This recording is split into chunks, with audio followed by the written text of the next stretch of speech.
கடிக்குமா சில அடுத்த எபிசோட்ல எத பத்தி பார்க்க போறோம்னா, முத்தால தான் அந்த கடை திரும்ப வந்ததுன்றது அவங்க குடும்பத்துக்கு தெரிய வந்தோனே, முத்துக்கு எல்லாரும் நன்றி சொல்றாங்க. "ஐயோ! இது நம்ம குடும்பம் தான் அத்த நான் பண்ணேன். நன்றி சொல்லி என்ன வெளிய ஆள் ஆக்கிறாதீங்க." அப்படின்னு சொல்லிட்டு, அந்த ஃபங்ஷன் முடிஞ்சோனே எல்லாரும் வீட்டுக்கு கிளம்புறாங்க. வீட்டுக்கு கிளம்புன உடனே ஸ்ருதியோட அம்மா வந்து, "ஸ்ருதி நீ பண்றதெல்லாம் சுத்தமா சரியில்ல. எதுக்கு அந்த பொண்ண இந்த கடைக்கு ஓப்பனிங் கூப்பிட்ட?" "நான் கூப்பிடலம்மா. ரவி தாம்மா கூப்பிட்டாரு. என்னம்மா உங்களுக்கு பிரச்சனை?" அப்படின்னு கேட்கறாங்க.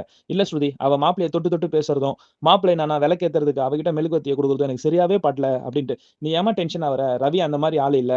நீங்க தான் இந்த மாரி நெனச்சுட்டு ஏதாவது ஒரு இத சொல்லாதீங்கம்மா." அப்படின்னு அருண் வீட்டுக்கு வரும்போது, "சீதா வாங்க" அப்படின்னு சொல்றாங்க. சொன்ன உடனே, "ஏங்க இந்த மாரி நீங்க கார்ப்பரேஷன் ஆஃபீஸர போய் வீட்ல பார்த்துட்டு லெட்டர் குடுத்தேன்னு சொன்னீங்கல்ல, அதனால நம்ம கடை ஓப்பன் ஆவலங்க. வேற யாருக்கு சீதா அப்ப ஓப்பன் பண்ணாங்கன்னும்போது, "அது எங்க மாமா தான்." அப்படின்னும்போது, "என்ன சொல்ற?" அப்படின்னு கேட்கும்போது, "ஆமா நீங்க வரும்போது அவர் உள்ள தான் இருந்திருக்காரு.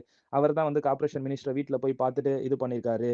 அப்படின்ட்டு. "இதெல்லாம் உனக்கு யார் சொன்னா?" "கார்ப்பரேஷன் மினிஸ்டரோட அவங்க ஒய்ஃப் சொன்னாங்க. நம்ம இந்த மாரி ஓப்பனிங்க்கு போம்போது அங்க பார்த்துட்டு எல்லா விஷயமும் நடந்தத சொன்னாங்கன்னும்போது, அருணுக்கு ரொம்ப கோவம் வருது. நம்ம ஒரு விஷயம் பண்ணலாம்னு நெனச்சா